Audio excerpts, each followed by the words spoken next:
प्रभु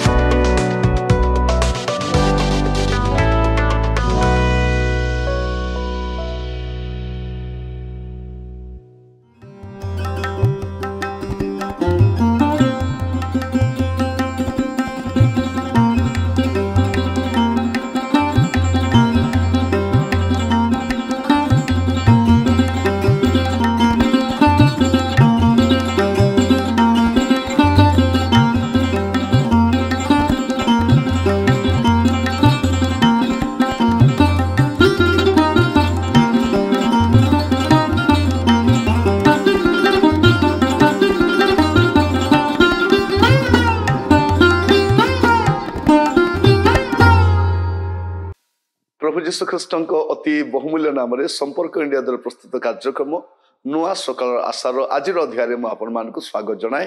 प्रभु आपण मानक प्रत्येक को बाहुल्य रूप आशीर्वाद करतु। आज जो प्रसंग में प्रभु को वाक्य ध्यान करवा प्रसंगर शीर्षक हूँ क्रोधकारी ईश्वर। क्रोधकारी ईश्वर आम ईश्वर को प्रेमिक दयालु मंगलमय एटा गोटे पार्श्व देखीचु किंतु से क्रोध भी करती से दंड भी दियंती एटा भी जानिबा दरकार। ईश्वर जदि सत्य ईश्वर अटंती धार्मिक अटंती से आशीर्वाद भी करती दंड भी दियंती एटा जानिबा दरकार। केवल दंड दियंती नहीं केवल आशीर्वाद करती नहीं से दंड भी दियंती से आशीर्वाद भी करती। आज प्रसंग होची क्रोधकारी ईश्वर। नाहुम भविष्यत वक्ता पुस्तक तार प्रथम अध्याय तार प्रथम 3 पद निनिबी विषय को भारती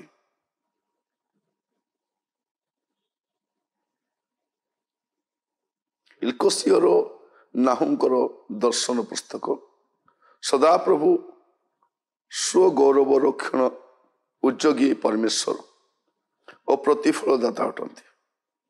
सदा प्रभु प्रतिफलदाता और क्रोधपूर्ण अटंती।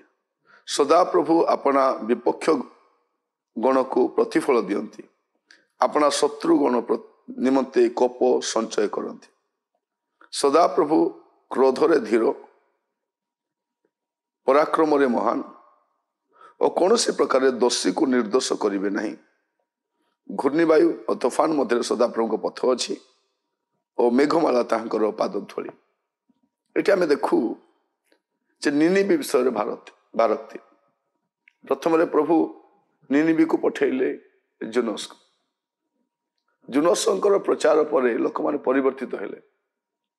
प्रभु सबन को दया कले सन को क्षमा कले सन को छाड़ीदे किंतु नाहुम जो लिखुंट या भितर 100 वर्ष अतिक्रम हो जाए 100 वर्ष पर पुणी से अवस्था सेमती पापरे परिपूर्ण है। से भूलीगले प्रभु को दया क्षमा अनुग्रह सब भूलीगले पुणी से आउ थे से प्रकार जीवन काटवा आरंभ कले।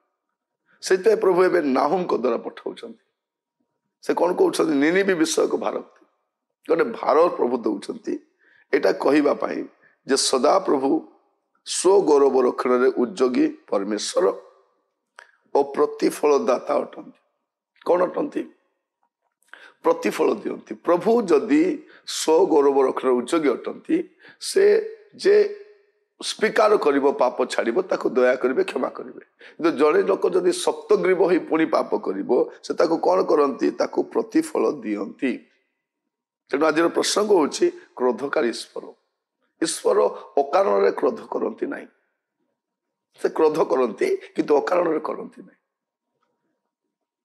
देखा जाउची से प्रतिफलदाता अटंती। सदा प्रभु प्रतिफलदाता क्रोधरे पूर्ण अटंती दयारे पूर्ण अटंती किंतु क्रोधरे पूर्ण मध्य अटंती।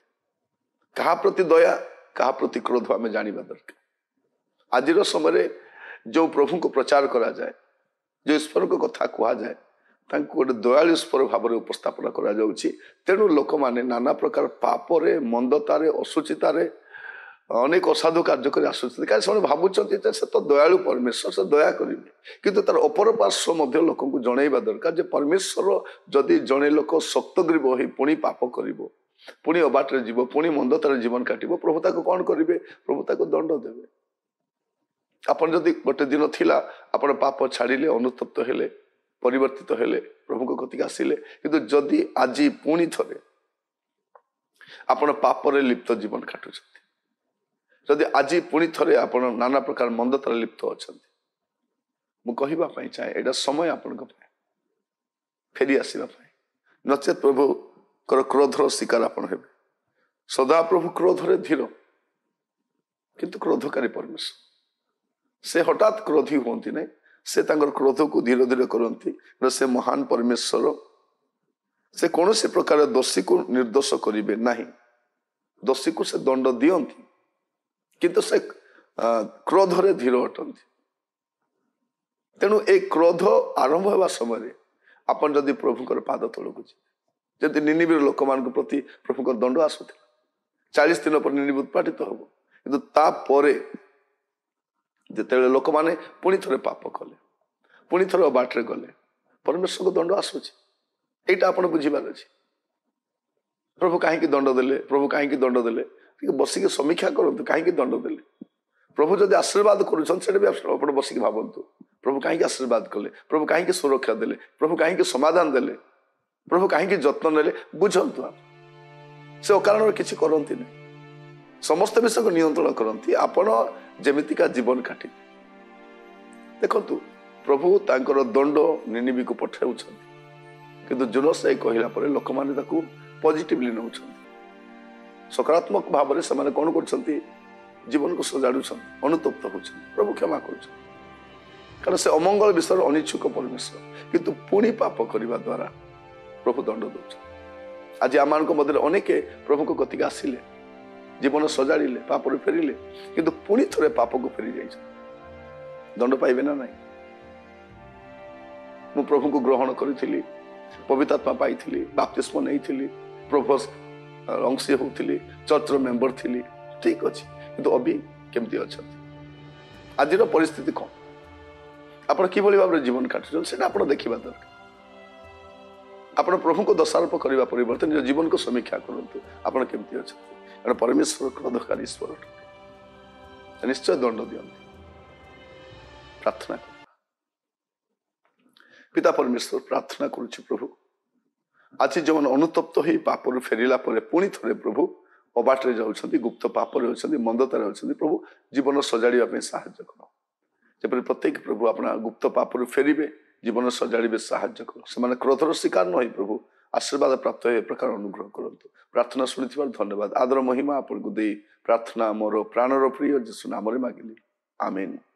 ପ୍ରଭୁ ଆପଣମାନଙ୍କୁ ପ୍ରତ୍ୟେକଙ୍କୁ ବାହୁଲ୍ୟ ରୂପେ ଆଶୀର୍ବାଦ କରନ୍ତୁ। ନମସ୍କାର।